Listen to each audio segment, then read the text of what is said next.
All right then. 6 o'clock. So you want me to keep it? I'm So gonna it'll be short and sweet. I'm gonna call the Everything's Board going of good. Selectmen's meeting to order. It is March 21st. And first thing on the agenda is the waiving of the reading of the Zoom. So moved. Second. Okay, all in favor? Clock eye. Whiteman, aye. Benoit, aye. Nichols eye. Thank you. All right, well, we should do the pledge, please. I pledge allegiance to the flag of the United States of America and to the republic for which it stands, one nation, under God, indivisible, with liberty and justice for all. Thank you. What's that, health food kit there? Or? Huh? Hey, health food kit? Yeah, Yeah. so in case I start coughing. Oh, Jesus.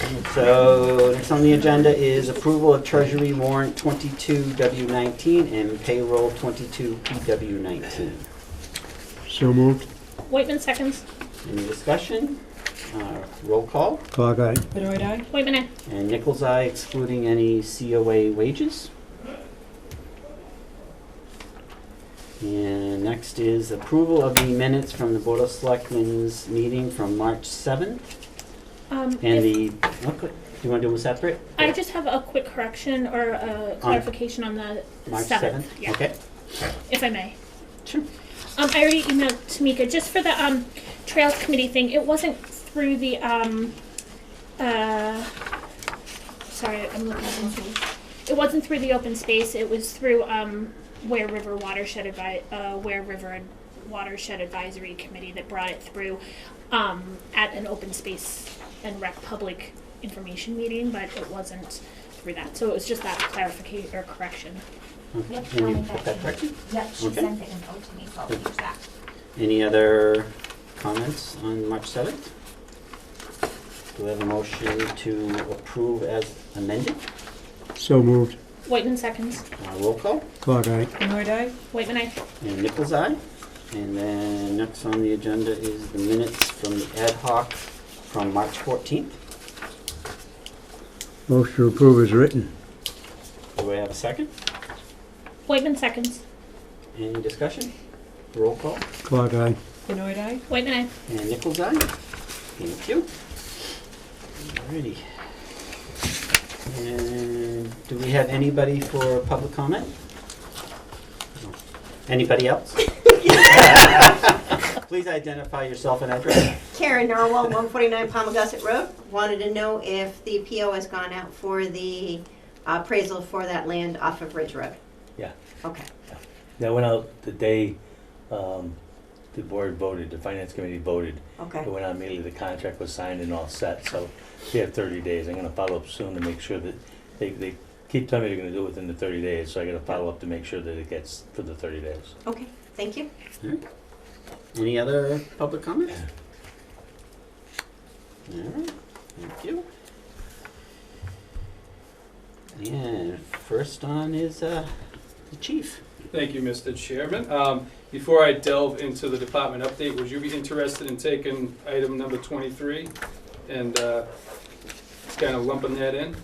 That would make sense, so we'll follow right after your report if that works. Okay.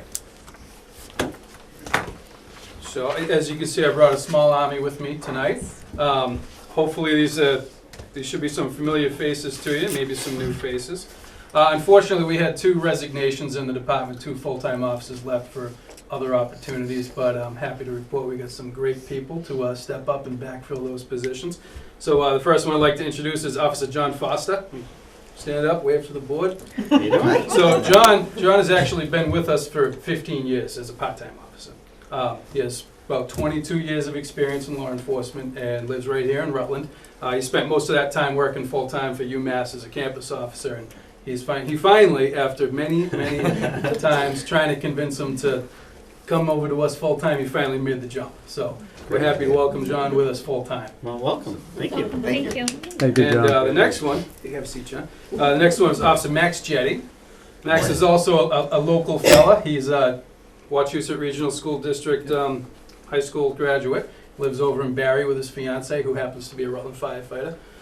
Max has a bit of an identity crisis. He spent a lot of years trying to decide if he wanted to be a firefighter or a dispatcher, and finally made the right decision, and he's a police officer with us. So, Max, you get about 4 years full-time experience with a different department, and he's actually, I want to say, for a couple of years now, Max has been reaching out to me trying to get on Rutland PD, and he stuck with it and kept trying to get on, and he finally made it, and we're happy to have him. And so far, so good. He's doing a great job. Great. Thank you much for your service. Thank you. One more introduction I wanted to make tonight, he couldn't be with us tonight, is Detective Andrew Dipietro.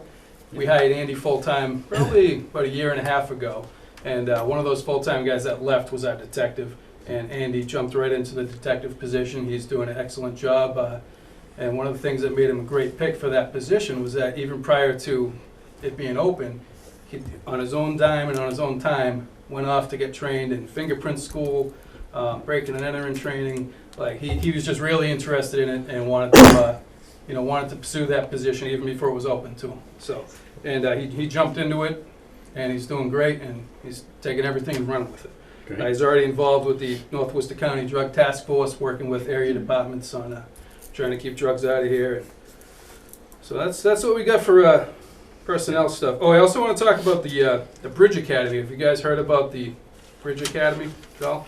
I know it was a discussion with MMA and everything. So with all the police reform from last year, they came up with this Bridge Academy idea that all part-time officers have to go through this program in order to be certified at the same level as a full-time officer. So we currently have 6 part-time officers. One of them is already trained full-time, so he's good. So that leaves 5 others. One of them is going through the Bridge Academy right now, and he's just about done. Another one is opted out of it, so we're actually going to be losing him on July 1st. He just doesn't have the time to put into the training with his full-time job. And then they're doing it over a series of 3 years, and it goes by alphabetical by last name. So next year I'll have 2 more, and the year after that I'll have 2 more to send. So, If I may, through. Yes. I think that this was one of the unfunded mandates, right, that we had discussed, that the state kind of said that it's a requirement, but that there was no funding associated with it, right? So correct. this is something that the department, the town, is ultimately having to factor into budgetary constraints and everything. Are they providing options for feedback? I don't know the percentage of individuals who may not have time to do the Bridge Academy, or some, I mean, of your pool of 6, right? There's one that just doesn't have the time to make that commitment. Correct. I don't know if you have any sense, more broadly, how those numbers are looking to shake out. Statewide? Yeah. I've heard that, I can't put a number on it, but there is a pretty large percentage of people that are just opting out of it altogether. And there are some departments that are just opting out of using part-time guys altogether. But we can't do that here. We've kind of relied on them for many years and probably will continue to do so. Like I said, it's just the one for now, and he works, well, I don't want to get too into detail about him personally, but he has a full-time job with another government agency. The Bridge Academy would require him to take about 4 weeks of vacation to do all the practical classes. He just doesn't have the vacation time, nor does it work with his family. Mm-hmm. So it's unfortunate because he's a great guy, and we're going to be very unhappy to lose him. But that's just what's happening with it.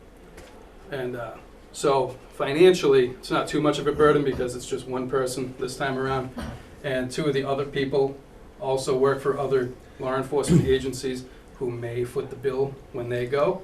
We're going to play that by ear when it comes. That was going to be, one of my other questions is if they're part-timers in a few different agencies or something, is there a way to, at minimum, cost share or determine who has priority for that responsibility? Yeah, there's nothing on paper for that, but they do work full-time for this other agency. Okay. So I imagine the other agency will Yeah. foot the bill. And plus, they have a much larger budget than we do. Speaking of budgets, I'll get into my budget now. The wage line items are all on track. Everything's fine with that. Overtime is slightly ahead of where it should be at this time of the year. We have 27% remaining. You can recall we got cut a little bit at the beginning of the year. And hopefully we're going to make some of that up with the COVID money that was authorized to backfill COVID-related overtime. The expenses are all close to depleted, with purchase services having 22% left, supplies is at 8%, and other charges completely gone.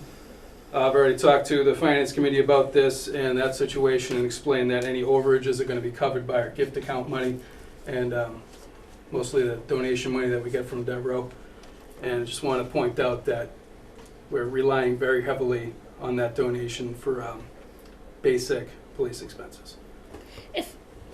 I think I was on FinCom, and I think you provided documentation to FinCom about kind of what the gift account is going towards. That ideally, in truth, should be coming kind of out of general fund budget. If at some point, as we kind of continue to discuss the larger budget as a whole, can we maybe have that information also either through FinCom or through you? I mean, I don't think it's a priority right now. I think that's FinCom, but I think as we're looking, kind of budget issues as a whole, where we should be versus where we are and how we make do with what we have and everything. Yep. I just put it together recently for parents, so I can get it over. If that's okay. Yeah, absolutely. Just off the top of my head, I think we've spent about $17,000 this year out of the gift account, and over $10,000 of that was for basic necessities like ammunition, a ballistic vest, software licenses. 13,481. 1340. Thank you. Approximately. Apparently, you have it available. I do. All right. We'll move on to my traffic report. Even as the population in town keeps increasing, and we're actually seeing a downward trend in car accidents. So I'll just show this to everybody. Went back 5 years, so you can see 2016 we had 153 accidents, and it keeps going down every year. And 2021 we had 103 accidents, so we're down 50 accidents in 5 years, even with the population boom, which is kind of crazy. How you can see the little anomaly here, which is 2020. That's the pandemic anomaly. Yeah, nobody went out. Everybody stayed home. With nobody being on the road, so we went way down, but then we popped back up, and we're back on track. So, Chief, does statistics like that affect insurance, like the fires affects homeowners insurance? I think it affects people's car insurance because when you buy car insurance, Right. you give them the garaging location, and a town that has less accidents, your insurance rate is going to be lower than it is if you live in a city with a higher accident rate. So, what is it? The responsibility of the car owner to ask about that, or is it reported I think it's to automatic the insurance when you put your automatically? So address. they'll look it up by town and Yeah. it'll be updated. Yeah, all the accident reports get uploaded to the registry, Okay. and then all the insurance companies have that data through If- them. I have one, this is a very kind of specific question, but there's been a lot of feedback and confusion about the speed sign on We Glenwood. fixed it. Okay, I was gonna, because the speed limit sign wasn't matching, so I thought you had fixed it, because I haven't noticed it, but I wasn't 100% sure. I test it sometimes. So nice. I test it every morning. It stays. Honestly, officer, I was just testing the sign. I'm a selectman. But it no longer says thank you. Well, the confusion was, I think the speed limit was posted as 40, but it was yelling at you if you were going 35, over 35. Yes. And so I knew that we had conversation among the board with you and DPW as far as getting the speed limits posted along Glenwood, because it's through the state and they change. So the officer that put it up, there's dials on the back where you can set the speed limit, and there's no option for 40. So he set it at 35. Yep. So I had to get another guy to go with the computer and the And- USB cable, and you can go in and manually change it. So Makes no sense. so it's fixed. Sorry, you cannot drive Thank 40. you. You can drive 45 or I was like, 45. We're they're trying to poking set the bar low. There you go. You know. So people were excited when they could actually go 40. Yeah, I was actually just going to mention that. So yeah, we continue to we put that there because we continue to get complaints from that area, and we do focus a lot of traffic enforcement on areas where there are complaints and areas where there's higher accidents. So Main Street, East County Road, the intersection of Barry Paxton and Pleasantdale. So and we got that state traffic safety grant, the municipal road safety grant. The second mobilization starts next month with a focus on distracted driving, so there'll be extra patrols out there doing extra stops, looking for people on their phones. So, regarding call volume and incidents, everything is down this year from last year. First quarter, calls for service are down, arrests and summonses are down, and just generally incidents are down, so that's good. I'll give you a little briefing on some community policing stuff we got going on. Rutland PD has joined a collaboration with several other area departments such as Paxton, Boylston, West Boylston, Holden, Princeton, and they're all getting together to put on these free women's self-defense classes. So we're going to be hosting ours in May at the Glenwood School. It's already filled up, and it's going to be kind of a joint instruction between police officers and a professional martial arts instructor. So that I think that filled up within a day. So I assume it's going to go very well, and we're going to keep doing it. So that's in addition to the RAD program that we've been offering for a while. Officer Chris Bailey, he put together an autism awareness, Rutland PD autism awareness patch with all the proceeds being donated to the Doug Flutie Foundation for Autism. So if anybody would like to purchase one of those, the info is on that Facebook site. And this kind of means a lot to many of us because there's a few people in the department that have family members with autism. Plus, we deal with a lot of people in the community with autism, especially calls for service at the Devereux School. And speaking of Devereux, we continue to do our work study. It's not a work study program. It's called it's like a work site. I never know what to call it. But it's a program where some of the older students that are about to age out of the program, they go to different sites around town and different businesses, and they work there a little bit. So we have a kid that comes up twice a week, and he does some custodial work, in the booking room, cell room. It's to teach them, what it's like to be in the workplace, what it's like to have a supervisor, and just gives them some basic skills that they can hopefully use once they get discharged from the program. So mentoring. Yeah, basically mentoring. But Nice. Question. Does Devereux ever give you any feedback about how it, probably the immediate, how it worked out and, back and forth about never send that kid back again or bring him back anytime.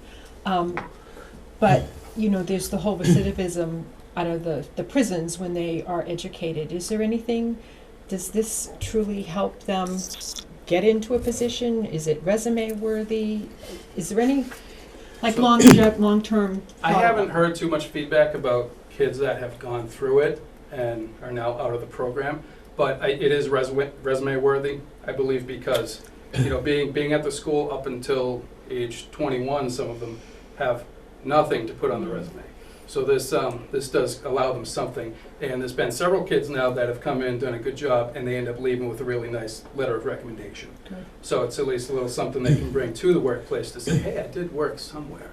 It'd be nice if they followed up with you Yeah. just to It would be. see. And they've had a lot of student turnover, so we've had some kids that have done it for a year, and then we've had some kids that have done it for a couple weeks and then they're gone.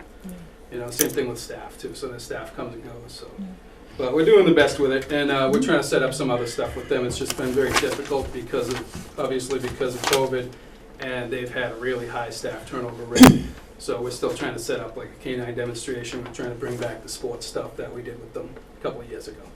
Is there any other departments that may benefit from that collaboration also? I assume that there's at least some onboarding and training and supervision that needs to happen, so maybe other departments can't handle that, but I'm just trying to think if there's additional ways to kind of broaden that community connectedness. Mm-hmm. Yeah, probably. I don't know. Yeah. We did so when we first started it, we kind of started it as a pilot. Yeah. I know they've gone to other places. They haven't gone to any other town departments, but Yeah. They have worked elsewhere, so. Okay. Yeah, but I will bring it up with the program Yeah. and see if they want. I mean, we can reach out to Karen. If Yeah. you have that connection, I just was curious. Maybe it's not feasible. I don't know, but just. Yeah, we'll check into it. And then the only other thing we got coming up is the K9 5K fundraiser. Is going to be on June 4th. Fourth? I thought it was, yes, it's fourth. We pushed I it don't know, I off thought it was from, this- we did it in May last year, and it kind of, there's so much going on with May, with Mother's Day, town meeting, so we'll do June 4th this year.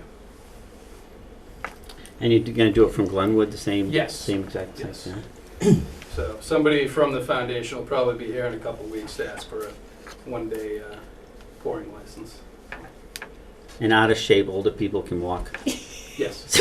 Or hand And, it out. and the fire department will be available. Yes, they will be available. And it's dog friendly, so everybody can bring a dog too. I won't even tell you my experience with my dog in the parade. So that's it for my department update. If anybody has any questions. Anybody have anything else for the chief? All right, thank you. With Thanks, that, Chief. I will Let me introduce my just favorite nobody has sergeant. any objection to take this out of order? Is that right? No. I'm sorry, I didn't No know. objections. All right, I didn't think they would, but, all right. Sergeant around forever. So thank you for coming. So we'd just like to recognize Sergeant Friberg for his 25 years of continuing service, recognizing him as the longest serving officer in town. And we have a letter for you as well as for your file. The Rutland Board of Selectmen is honored for this opportunity to congratulate you on your 25th anniversary with the Rutland Police Department. Recognizing your service includes your promotion to the rank of sergeant in 2004 and serving as second in command in the last 16 years. We also thank you for serving as acting chief of police on 2 occasions, proving the trust the department has in you. As the longest serving member of the department, not long ago you were one of the 3 full-time officers. Since then you have supported the department through years of change, contributed to the department of the department, and the department that now stands strongest for 13 full-time officers. Sergeant Friberg, thank you for many years of dedicated service to the town of Rutland, and we look forward to many more years to come with our sincere appreciation and congratulations signed by the Board of Selectmen. You want to get a picture with the board? Yes. Then you may not want to, but now you. Now you have to. This is the handshake, it's a baby step. Yep. Congratulations. Thank you. Thank you, sir. For you. Here's a copy for you, boss. Chief, do you want to stand in with us? Max, you try to do this a little bit. I don't know who's taking the picture. Officer Jetty, he's the low man, so Okay. All right, better put the chief towards the middle. He's a full chief. Come right in the middle. Oh, all right. You good? All right, we're good. All right. All right. Good job, Max. Thanks again, I appreciate it. Thank you, thank you, Good job, sir. thank you, thanks, Chief. Oh, I should have, you want Jenny? What's up? Oh, yeah, want to get one with Yeah. your wife? Oh, yeah. Yeah, let's get. I mean, she came here and everything. Oh, yeah? Leave her out, yeah? Uh-huh. All right, here we gotta go. Set up again. Good job, so Jen can- There he is. Now, wait a minute, we're gonna have all the women on one side. Is somebody gonna say something?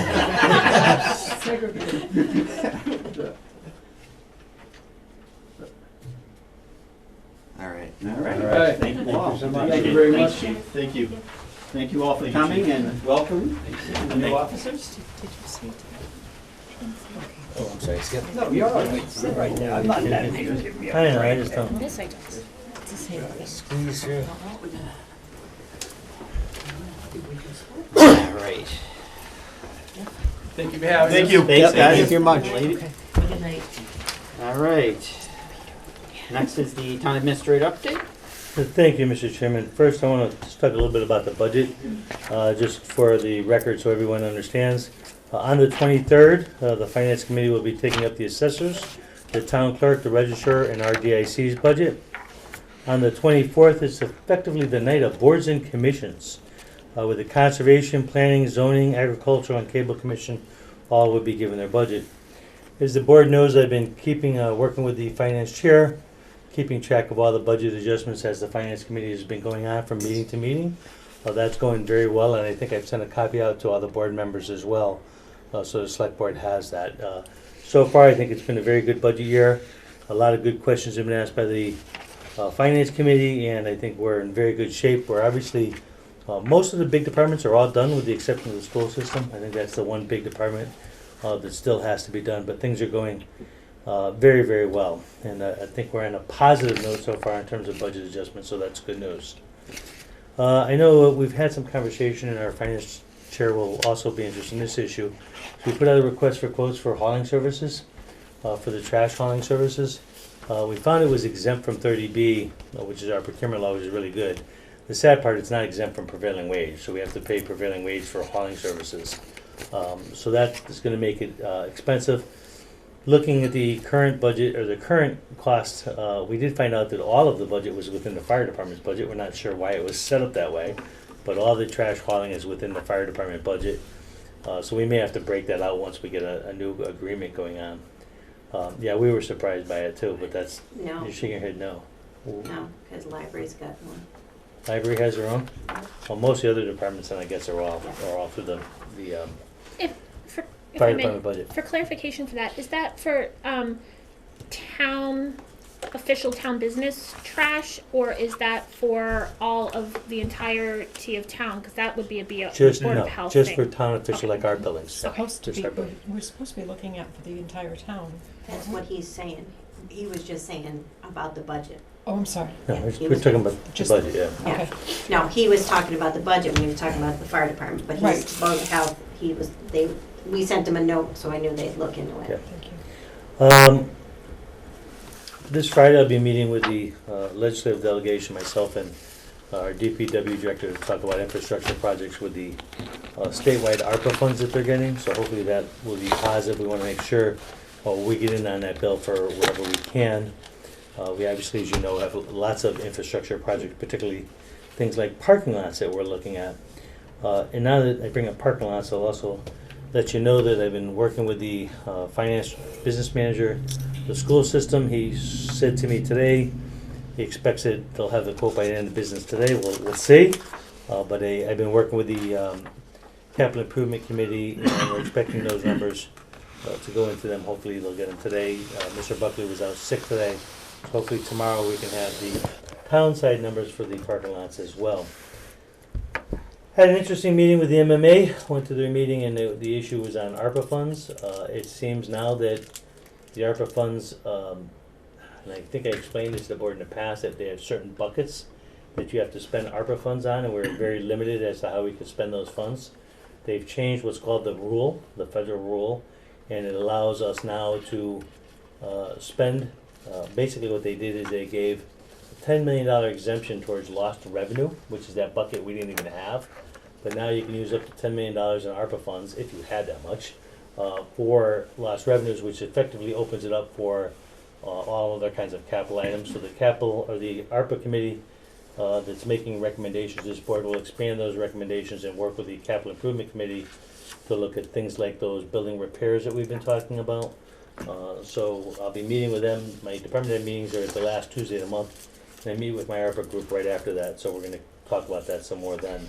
Sorry, if I may, for that specific piece for the ARPA stuff, is there a way that community members can provide input to the committee if they have something, if there's something going on that they So- think they obviously would still need to be vetted and everything, but is there a Sure. mechanism for So, that? so anyone can send an email to me if they have an idea, bring it forward. Any email that's brought forward to me will be brought forward to the committee.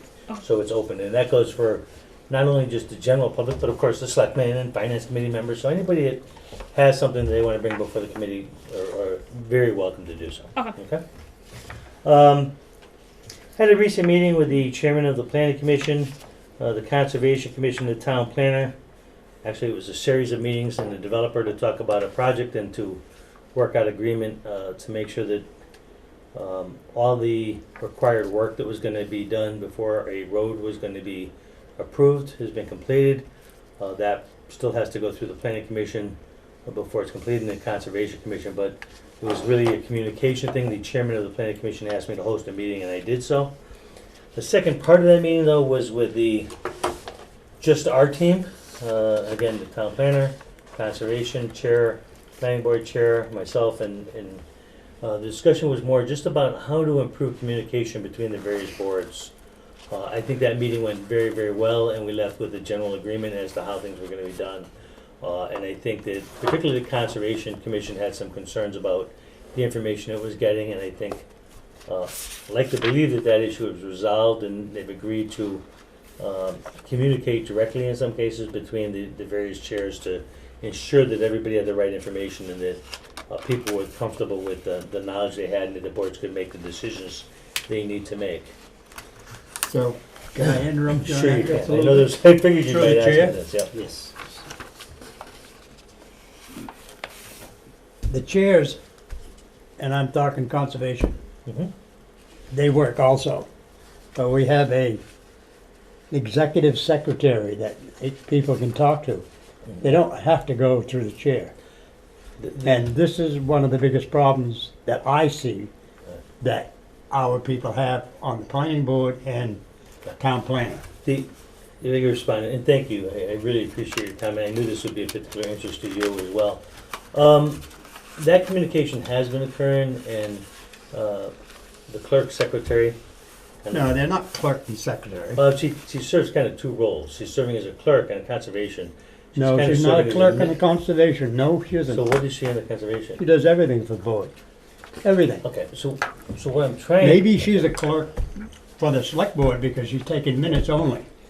Right. So Well, that's somehow why- we gotta change the designation of her job because that irritates me to no end. So I completely agree with you, and in my description of it, I think probably the better description might be administrative assistant to some degree.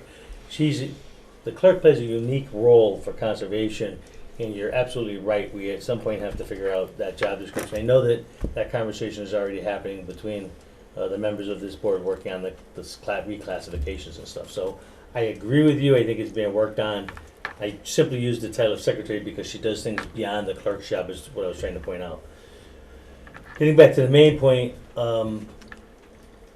there's some conversations about when the clerk is transferring data between the boards that because of the intensively detailed information being presented, that sometimes there's a belief there's not enough information coming through the clerk, and the comment is for basic routines that's fine, but if it's a very complex issue, the chairs have agreed to meet to talk to each other directly to make sure that they had the whole full scope of the information presented.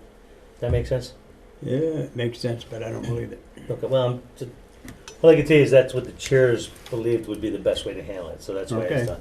But the chairs obviously are gonna bring back, and I know that the chairman of the Conservation Commission was gonna talk to the Conservation Committee Oh, about yeah, the he'll conversation hear we it. had, and He'll hear discuss it. it with you as well, so I know that is moving forward. I had a great opportunity, one of the things that I've enjoyed, and I haven't had an opportunity to do it as much since I've been here, I had an opportunity to speak to 3 different classes of 5th graders at the elementary school at Glenwood, and basically taught them about local government and a little bit about state government, federal government, how it all ties. So it was a very interesting time. God, it must have been probably a total of 60 or more students, but it was great for the students. I think that we got all kinds of wonderful thank you letters back from the kids, but it was just a very nice experience, and I hopefully I was able to educate them a little bit about how our government works, and I think they learned a lot. It was very interesting because at the end I was hitting them that I get to quiz them and ask them a lot of questions based upon the material that I covered, and they were right on the money. They were very bright young kids, very excited, and I think it went well. The teacher wants me to come back and speak to 3 other 5th grade classes within 3 weeks or so that may occur as well. But it was a really wonderful meeting. I think it was beneficial for both them and for me. DPW negotiations are starting, they'll be beginning on the 30th, we'll start that contract. The bylaw committee is working with the town attorney to review the bylaws now. As you know, there was only $4,000 budgeted for legal review. The chair of the bylaw committee today sent the first 5 plus chapters of the bylaws, so we're gonna see how much we can cover. According to the chair, we need to have at least 5 chapters done for this town meeting. So that is moving forward. The attorney got all the information today, and we'll see if we can get all of it done within that $4,000 or not. If not, we'll have to talk to the finance committee about how we do that, but that's a discussion for a later day.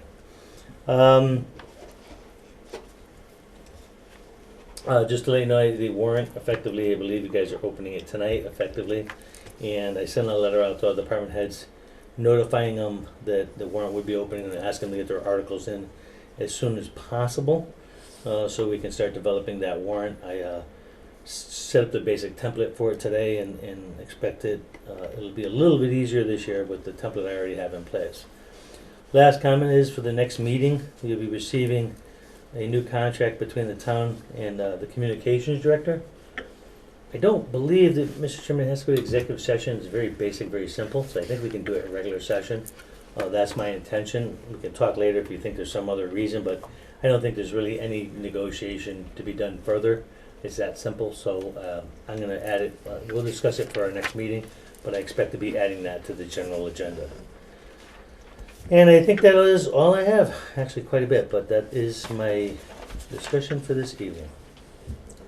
Does anybody have any other questions for Ron? Nope. No, I know there was some discussion with the finance committee, and Karen had sent us an email regarding discussions with the treasurer, and you had some information on that too, Carol. You were I was listening to the meeting. Carol was actually attending the meeting, so we'll look into that and try to get some information as well. Oh, about the healthcare account, is that what you're talking about? Yeah, the treasurer was already talking and engaging the person for the insurance advisor, and she's gonna come forward with a report. The big question for that issue is timing. It may not be such that we could do it for the town meeting, so she's looking at it, she's working on it, and hopefully she'll get back to you soon on it. But you had asked the select board to look into a system, right? Wasn't that the? There was two things. I think Okay. the email that you're speaking about with Karen Yeah. sent was regarding the health insurance Right. and speaking Right. with the Yeah. health agent. It's The just- other one was down the road, we should look at a human capital management system, Okay, which right. handles payroll as well as To onboarding cover and all the that. HR issues. And I did send that off, I sent her what I use off to Okay. her, so she has Okay. that. I was specifically talking about, one of the things they were talking about is increasing the deductibles, but having the town pay a part of that and stuff. And that's the analysis that's gonna be happening with the insurance, whatever he is, he's like a The consultant. insurance Broker. agent. Broker, that's the right word, yeah. Does anybody have anything? All right, thank you. Christmas Tree Lane, lot number 22. I don't think we got anything new on that at this point, right? Is there? I don't see anything new in our packet to see. It's still on the agenda. I don't know that we want to drag it on, or what the board's will is regarding that. That this is the purchase of that lot from the abutter. Can we legally do it? Can we sell it? Yeah. Well, it has to go through the process. I thought one of the questions that we had was what the value was if it needed to follow under the Yeah. 30B and everything, and because it seemed like it might not actually need to do all of that. I don't have those. I don't know for sure, and I don't know that we need. I had questions as far as what the intent of that lot was. If we should have RDI. If we were going to look into doing anything, should have RDIC and or planning look into it, or It's not big enough for anything. right. I mean, it's So, But it's the end of the road, right? It's the end of that dead end. So yeah, we don't the reason know that the they significance stopped of it is because they can't go through the wetlands. Right. But what if we need it for any other purposes, drainage or anything, like any kind of town purposes? And the value of it is minimal. It's gonna cost the town more to do all the work than what the lot is worth. It's value, what did they say the value was? of I the don't- It has to be assessors? appraised, I don't know what the Well, no, but the assessment was only. was like small. 500. 700. Yeah, it was like, I don't remember, but Yeah. it was under. I think it was under 1,000. But because it doesn't meet because it's such a small valued item, I don't know what work actually needs to be done in order to potentially consider selling it. But we talked about an appraisal. So there's a cost there. There's the town, I mean, it's gonna cost the town more to do an appraisal than what the assessed value is currently on the lot. Director Buckley thought that there was some pieces of 30B that could be utilized Yeah, to that- assist in this, and we were supposed to, and someone was supposed to look into that, not we. Someone was supposed to look into 30B to see about it, because if it's that small, there's a certain limit we could get through and not have to spend as much. That's what I was under I agree.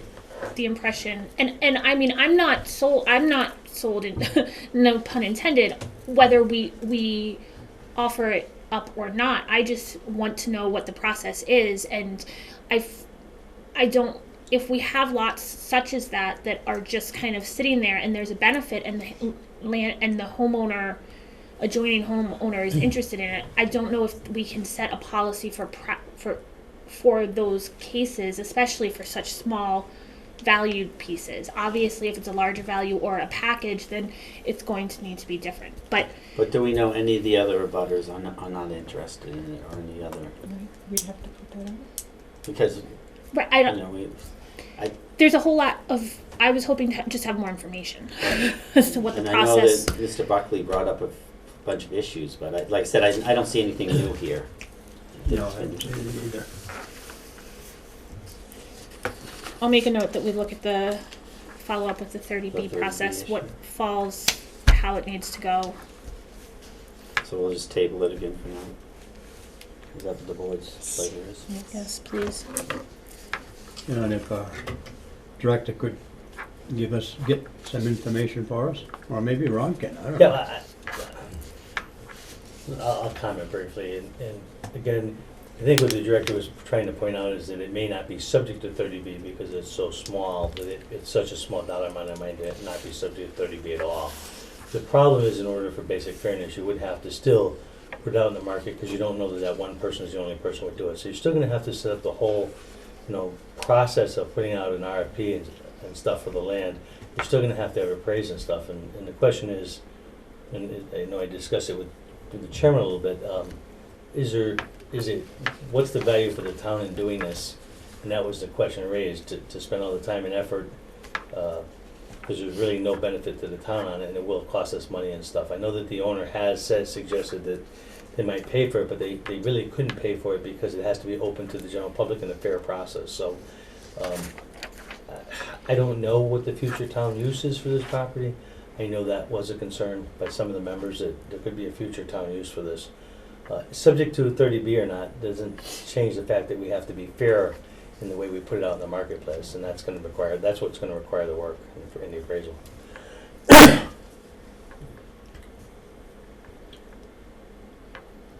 We could get some money, we could get some numbers together, we'd know whether it was worthwhile or not, then we could either say yea or no.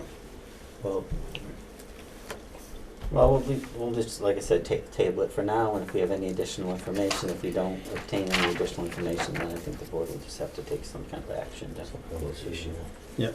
Okay. All right, we're down to 24, Public Record Access Officer appointment, to vote for appointment of Candace Livingston.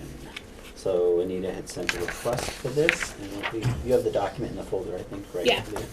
So this is just an appointment to make Candace our official public records officer. And it's follows that position as an assistant town clerk, that it makes For sense. previous, Yes, yeah, yeah. assistant. I just wanted clarification. Okay, do we have a motion on that? I'll make a motion that we appoint Candace M. Livingston, our assistant town clerk, as a public records access officer. Second, Okay, any discussion? Roll call? clock eye. Benoit eye? Whitman, aye. And Nichols, aye. Thank you. All right.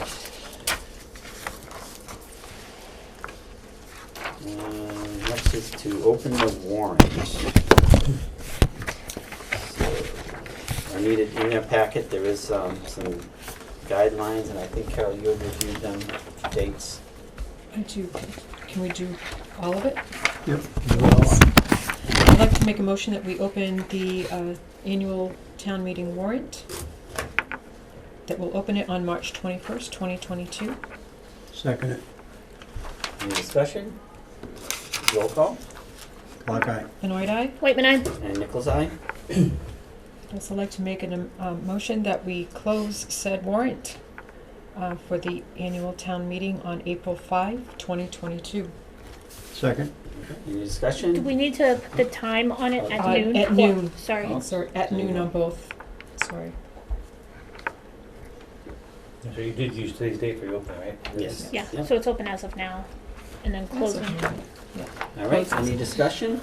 Roll call? clock eye. Benoit eye? Whitman, aye. And Nichols, aye. Economic Development Planning Committee, do they have an upcoming meeting on? or- No, they had a meeting and they had a problem with the Zoom again, Yep. and it didn't go through, so I know that they are reworking a new meeting, and I think they basically said they were gonna put it off to the following month, so they meet once a month, but that was the latest. Can I think because I was on the zoning board that same night, the zoning board of appeals that same night that there was issues, and I think it was, can we just try to make sure, I don't know So the how issue- it works? Yeah, the issue was a passcode. For some reason, when Beth sets it up, it was putting in a passcode number that the board members didn't have. So Beth swears to me she thought she had already taken it off, but she took it off this time, so she thinks it's all settled now. But she went through it, and it actually happened at another meeting when we first started getting it. It's the only board we've had this problem on, so Beth believes it's cleared up and it's all set now. Okay, I just wanted to, I mean, I know that it seems like, for whatever reason, that we're mindful of it and that we're trying hard, because I think it's frustrating for both boards and commissions on both sides that are trying to do it, as well as the public. For some reason, it's only this one board we've had problems with. I don't know why this board is having problems with it and nobody else is when they set up the meeting, but again, I hope the problem is solved. Okay. Asked to add that. Well, upgrades to websites, that's ongoing. Yeah. Nothing new. Boards and commissions, we still have the No, advertising. board, I think, yeah. We haven't had people lining up at the door. Nah, no lineup. Did we get anybody to even run the positions? So, yeah, select question, It's huh? not on. No? it's not All on, so right. I There's can some look at concern on that. Employee handbook Nothing up updates, there. vacancies, we have the town accountant vacancy is still open. Yep, that's posted, yep. And when does that close? I think we posted for 3 weeks, but I don't remember exactly. So that's closing within the next week. It's posted, yeah. I had Dan go over the job description with me to make sure it was accurate. We posted it, and I think we put 3 weeks, but I'm not sure. Where is it, is it, She put it on the MMA website, Yeah. as I've seen it, and she puts it on a couple of other places as well. The big one is the MMA website. That's where everybody goes to look for it. All right. The interesting thing is, there's a lot of towns looking for accountants right now. It's amazing. There's a lot of accountant positions open. has there been any, has anyone reached out to CMRPC to see if there's any regional, if they know of any other, they have been instrumental in the past in working with regional to help not set it up, but connect communities that Yeah. may be able to regionalize that, that may make that a more attractive, you know, a full-time accountant that can regionalize and have Yeah. full-time hours with I 2 or don't 3 know if towns. Beth reached out to CMRPC, but we did have, because we had started to put this out back months ago, and we did have 2 different accountants from other small towns that were looking to pick up another town. So that has been a way that, or has been somebody interested that's expressed to us. And what I actually got to do is talk to Beth and see if those 2 accountants have put in again for this time. One other note on human resources here. I think I sent an email out to you, but I want to make sure the weights and measures part-time person we had, so a couple of $1,000 a year job is retired. So I'm trying to get the state to take over that responsibility, but we also put out a posting for that. We have 2 people interested, so we're either going to choose soon, either one of those 2 people or the state might take it over. We're waiting for the quote for the price from the state. Yeah, the state's gonna drive you nuts. It's gonna be more than you can afford to pay. Well, again, we got to wait for the quote from the state. If that is the case, we're not going to use the state, obviously. So we got to see what the number is from the state first. But I've got to call into him. I talked to him like 2 weeks or 3 weeks ago, and he said he was going to give me a quote. I still haven't received it, so I called him again today to find out what the quote on that is, and he still hasn't returned my call. So hopefully tomorrow I'll have an answer on that. That's it, Mr. Chairman. And obviously, we're in the middle of our budget. The finance committee is meeting with the departments. Correspondence, there was a letter in the folder here that was sent to our Public Works Director, Joseph Buckley, regarding thanking him for, can't thank you enough for your prompt assistance this morning in negotiating for the trimming rather than the removal of a great American sycamore on Main Street across from its sister tree on our property. Even though the tree was not in your jurisdiction, you went above and beyond to help.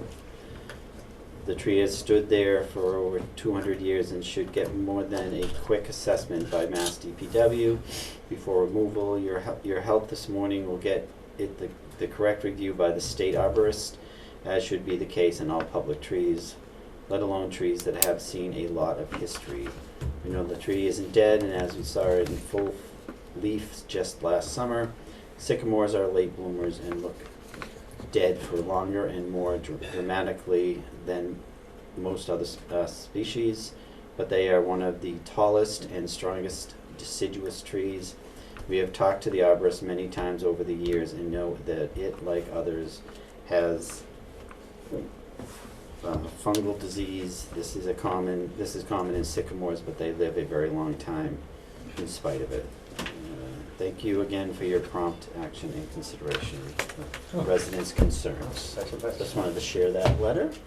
Very nice. From the DPW, and then, you want, we received a request regarding a, We received a request we signed last time, on this March 7th, we received a request to sign a liquor license for Lilac Hedge. They have asked if we would consider amending that and to change their hours. Originally, what they had were winter hours, and going into the spring and summer season, they're looking to expand their hours to from Sunday to Saturday, 10 a.m. to 9 p.m. And this would cover those. so this versus is not a the new hours. license, this is It's not a just new license, we're amending change in the hours. hours of the license. Does anybody have any objections to considering updating the license? No? Do you want to have a motion? Make a motion to amend and by signature, the Lilac Hedge liquor alcohol license to be backdated, signed March 7th, 2022, and this license will be good through December 31st, 2022. What was the hours on Sunday? 10 to 9. Are there any Is 10 restrictions on o'clock? Sunday? Does anybody know if 10 o'clock? I don't know, but I would assume, ask me out of you and me, right? Mm. That they shouldn't start serving booze until noontime at least. Is there still restrictions on Sunday? Or- You can go to the grocery store on Sundays and buy it. Yeah, but at a Yeah, certain but you're looking to time. drink it. Nope, I'm there early enough that, Really? Then they Yeah. changed Oh, really? it in the Yeah. past couple of years. I'm there early enough in the morning to, She's a you can witness. walk right up and buy a bottle of wine, no problem, so. Yeah, they buy don't- it, but they're serving to drink. Not necessarily. Some of it they are, and some of it they're selling to take off premises. Well, I mean, restaurants and stuff do brunches with Yep. mimosas and Bloody Marys. Yeah. I don't know. Yeah, I that's I all would right. assume All that right. who's approving, that's something we would verify. I can check for you, but 10 I a.m. don't know the answer, I don't wanna. 10 a.m.? Oh, No it says, It used to be noon, it's now 10 oh, a.m. see, here we go, Alright. it's official. There you go. All right, and do we have a Second it, second? Okay, any discussion? Roll call? sign it. Clock eye. Benoit eye. Waitman, I. Nichols, eye. All right, I don't think we have any other business. Motion adjourned? Do you have a second? Waitman, second. You go down with the- Roll call? No, sir. Clock eye. Benoit eye. Waitman, I. And Nichols, eye. We Thank don't you. know what to do.